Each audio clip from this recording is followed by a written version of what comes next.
Hello everyone and welcome back for another Missing Stamps video. I'm Cassie Trask. Today we're going to be playing with the Llama Love stamp set. It's fairly new and it's super cute. A lot of great sentiments in that Miss Ink Stamps fashion. And there are matching dies, so I love that for all of your llamas and all of those extra bits. We're going to be bringing in the Modern Waves stencil and also the brand new Succulent Swirls. And we are going to work on a desert sunset. So I'm going to start with some craft cardstock. I'm actually cutting this down to 4 inches by 5 1/4, so it will be slightly smaller than an A2 size card. And I figured with this particular stencil, I wanted to make not only a desert background, but I wanted there to be some sand and that desert sunset. And if you've ever seen a desert sunset, they are spectacular. So we lived in El Paso for a little while, and I'll tell you what, those sunsets were phenomenal. So I've used a little bit of mint tape to mask off areas that I didn't want to get any color on, and I am bringing in some of those new Hurley Creates Stellar inks. We've got Shooting Stars, our first color, that's that yellow, and I'm using some blending brushes.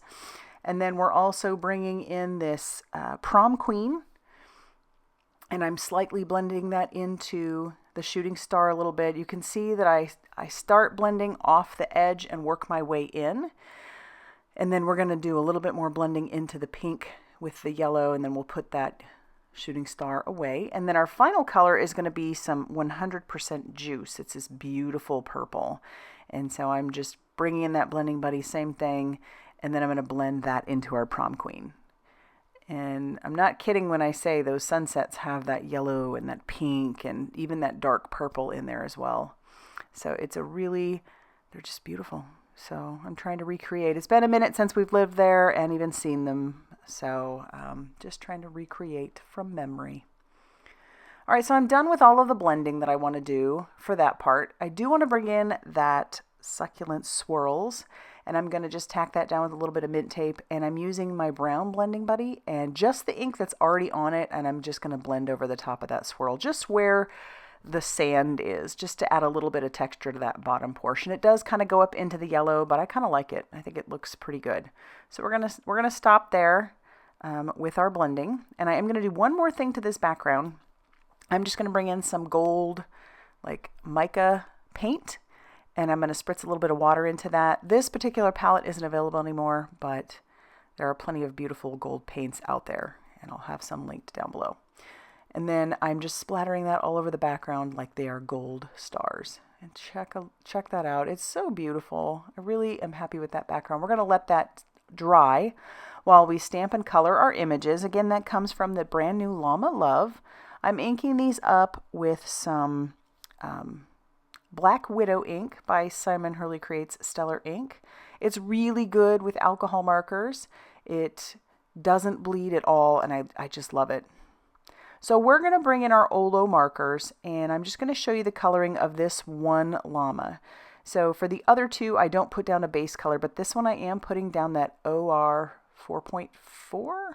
I have those colors up on the screen for you. And I'm going to do stippling. I've done stippling lots and lots of times for you, but I have found that it's always good to have a little refresher. So I am doing the stippling because llamas have a lot of texture.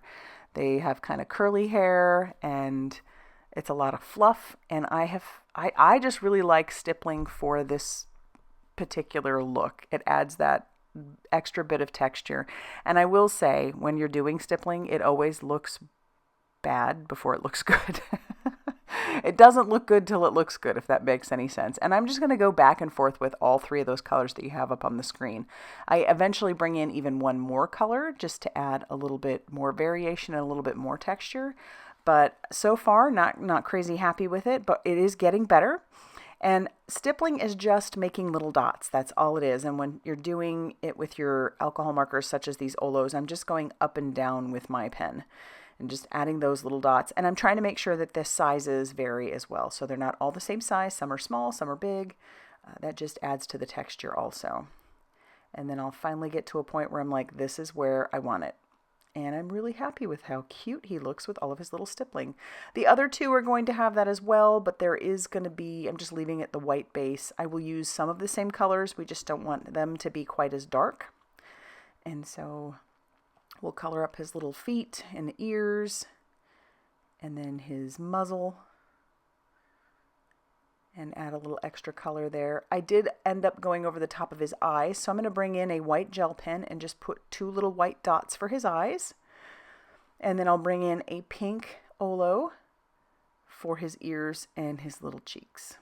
And then I'm going to do a little tip-to-tip action here, where I bring my lighter one to my darker, and then I just pick up a little bit of color, and then that's an extra way to make your markers go even further. So take a look at how cute he looks with all of his stippling. The other two, as you can see, I did the same thing, just use lighter colors, and I love how they turned out also. So now we're going to use the matching dies, and we're going to tack that down with some more of that mint tape, and then we will run this through my die cutting machine so that I have all 3 of our little mom, dad, and baby all die cut out. And then I need to cut down my sentiment. So I'm going to use my guillotine trimmer, just try to keep that as straight as possible. And then we can start thinking about how things are going to be put down on this card. I'm going to bring in some action wobbles, because when you look at that little baby llama, he is an active little guy. So I wanted to put an action wobbler on him.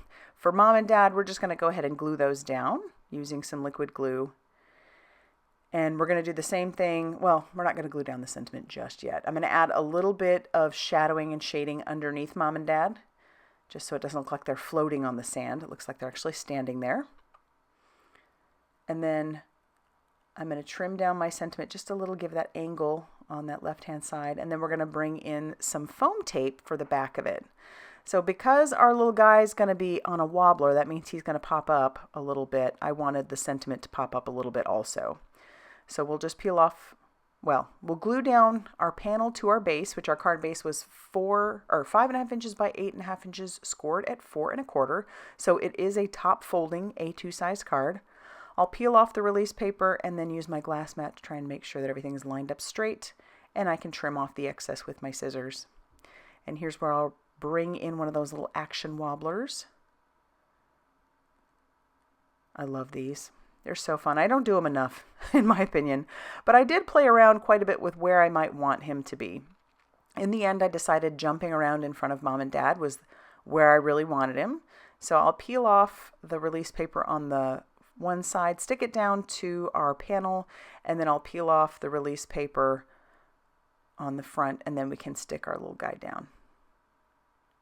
And once he is down, that finishes off our card. Look at how cute he is, and it'll go flat and go in an envelope just fine. So don't worry about that. If you've never used them before, they are very mailer friendly. So if you like this video, be sure to hit that like button. Definitely consider subscribing if you haven't already done so. And be sure to check out all that Missing Stamps has going on over on their blog, Facebook page, and Instagram for more crafty inspiration. Thanks for stopping by, and we'll see you soon.